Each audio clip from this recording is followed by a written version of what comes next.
Sir ఇందాక మనం prostate gland గురించి మాట్లాడుకున్నప్పుడు లేజర్ సర్జరీ చేస్తాము సింపుల్‌గా అని చెప్పారు. మరి కిడ్నీ స్టోన్స్ ఏ సైజులో ఉన్నా కూడా దానికి కూడా ఈ లేజర్ సర్జరీ ఓకేనా?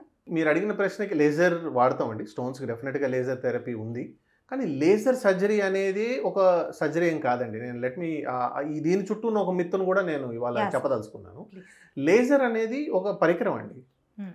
ఇదివరకు ఈ లేజర్ లేని రోజుల్లో మన కిడ్నీలో పెద్దగున్న రాళ్ళు ఎలా కొట్టేవాళ్ళం? న్యూమాటిక్ ప్రోబ్ అనేవాళ్ళం అనమాట. హ్మ్. మన గ్రానైట్ క్వారీలో ఎలాగైతే మనకు మెషిన్స్ ఉంటాయో రాళ్ళు కొట్టడానికి, మా దగ్గర కూడా ఒక న్యూమాటిక్ ఎయిర్ ప్రెషర్‌తో కొట్టడానికి ఒక ప్రోబ్ ఉందన్నమాట. ఓహ్! న్యూమాటిక్ లిథోట్రిప్టర్ అంటాం. దాంతో స్టోన్ బ్రేక్ చేసేవాళ్ళం. హ్మ్. ఇప్పుడు ఈ లేజర్ పరికరంతో ఆ లేజర్ హీట్ తోటి అలా స్టోన్‌ని మెల్ట్ చేస్తున్నాం. కరిగిపోతుంది. ఓహ్! అంటే పౌడర్ అయిపోతుందన్నమాట. సో ఇదే డిఫరెన్స్. అక్కడ న్యూమాటిక్ బదులు ఇప్పుడు లేజర్ వాడుతున్నాం. అంతేగాని సర్జరీ టెక్నిక్ అనేది సేమ్. హుహు. ఎలా చేస్తాం సర్జరీ టెక్నిక్స్? రాళ్ళు సైజ్ బట్టి, రాళ్ళు ఎక్కడెక్కడ ఏ లొకేషన్‌లో ఉన్నాయి. ఫర్ ఎగ్జాంపుల్ బ్లాడర్‌లో రాళ్ళు ఉన్నాయనుకోండి.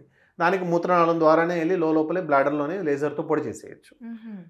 ఒకవేళ బ్లాడర్ నుంచి కిడ్నీకి మధ్యలో పైప్ యూరెటర్ అని ఇందాక వివరించాను. అది 4 మిల్లీమీటర్లే ఉంటుంది. 4-5 మిల్లీమీటర్ చాలా సన్నటి ట్యూబ్. అందులో ఒక్కొక్కసారి రాళ్ళు ఇరుక్కుంటాయి. అప్పుడు కూడా దానికి సరిపడా ఎండోస్కోప్ మెల్లగా యూరెటర్‌లో నుంచి పోనిచ్చి అక్కడ లోపలే ఆ స్టోన్ బ్రేక్ చేసి తీసేస్తాం. హ్మ్. కిడ్నీ లోపల రాళ్ళు ఉంటాయి. చిన్న రాళ్ళ దగ్గర నుంచి చాలా పెద్ద రాళ్ళ వరకు ఉంటాయి.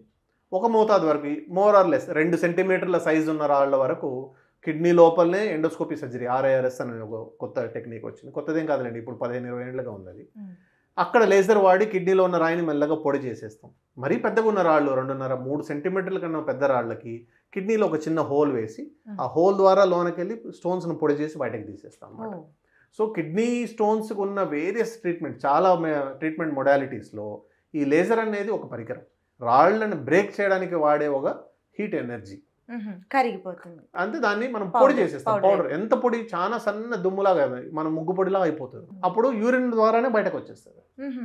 సో దీంట్లో భయపడాల్సిన పని లేదనమాట. సింపుల్ ట్రీట్మెంటే. సింపుల్ సర్జరీ లాగా. సింపుల్ అండి. Most of the thing majority నేను చెప్పిన సర్జరీస్ అన్నీ కూడాను హాస్పిటల్లో ఒక రోజు ఉంటే సరిపోతుంది అనమాట. హ్మ్. కొంతమందిలో కాస్త ప్రొసీజర్ తర్వాత జ్వరం రావడం కానివ్వండి, కొంతమందికి యూరిన్లో ఏదైనా బ్లీడింగ్ ఉన్నా కానివ్వండి, ఒక 2 రోజులు పట్టుకు ఆపుతాం అనమాట. అంతకుమించి చాలా చోట్ల డే కేర్లా కూడా చేస్తున్నాం సర్జరీస్. పొద్దుననగా వస్తే చేసి సాయంత్రం ఇంటికి పంపించేస్తున్నాం. So either day care, 1 day most of the times 1 day hospital stay సరిపోతుంది అనమాట. ఓహ్!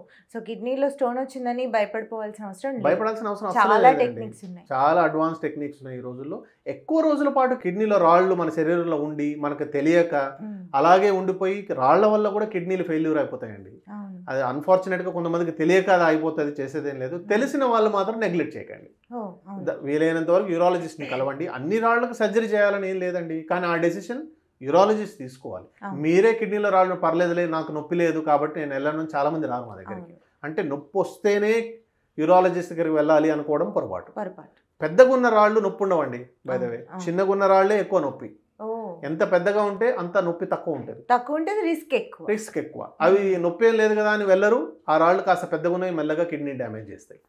అప్పుడు లైఫ్ రిస్క్ అవుతుంది. డెఫినెట్గా కిడ్నీకి రిస్క్ అవుతుంది అండి. అప్పుడు అవును. కిడ్నీ ఫెయిల్యూర్ అయ్యే ఛాన్స్ ఉంటుంది. సో చూసారు కదండి, చిన్న పిల్లల దగ్గర నుంచి కూడా ఈ కిడ్నీ స్టోన్స్ ప్రాబ్లం ఉంటుంది. కానీ వాళ్ళకి సర్జరీలు చేసేస్తారేమో అని భయపడి అది ఇంకా కాంప్లికేట్ అయితే చూద్దామని నెగ్లెక్ట్ చేసేవాళ్ళు ఉన్నారు. కానీ అంత తప్పు మీరు చేయొద్దు. అది ఇంకా పెరిగే కొద్దీ కిడ్నీలు ఎఫెక్ట్ అయిపోయే ఛాన్స్ ఉంది. కానీ ఏ డాక్టర్ పడితే ఆ డాక్టర్, ఊళ్ళల్లో ఉన్న వాళ్ళు, ముఖ్యంగా విలేజెస్లో ఉన్న వాళ్ళు ఆర్ఎంపీ డాక్టర్కి చూపించుకుంటూ ఉంటారు. కానీ అట్లా చేయొద్దండి. పర్టిక్యులర్ యూరాలజిస్ట్కి వచ్చి కనుక మీరు చూపించుకుంటే ప్రాబ్లమ్ని చాలా తక్కువ టైంలోనే సాల్వ్ చేసేసుకోనే అవకాశం ఉంటుంది. పిల్లల లైఫ్లు రిస్క్లో పెట్టద్దు, మీ లైఫ్లు కూడా రిస్క్లో పెట్టుకోవద్దు. ఆరోగ్యం కంటే ముఖ్యమైనది ఏదీ లేదండి. మనం ఉన్నన్నాళ్ళు హెల్దీగా ఉంటే ఇంక అంతే 10,000 అదే ఆస్తి.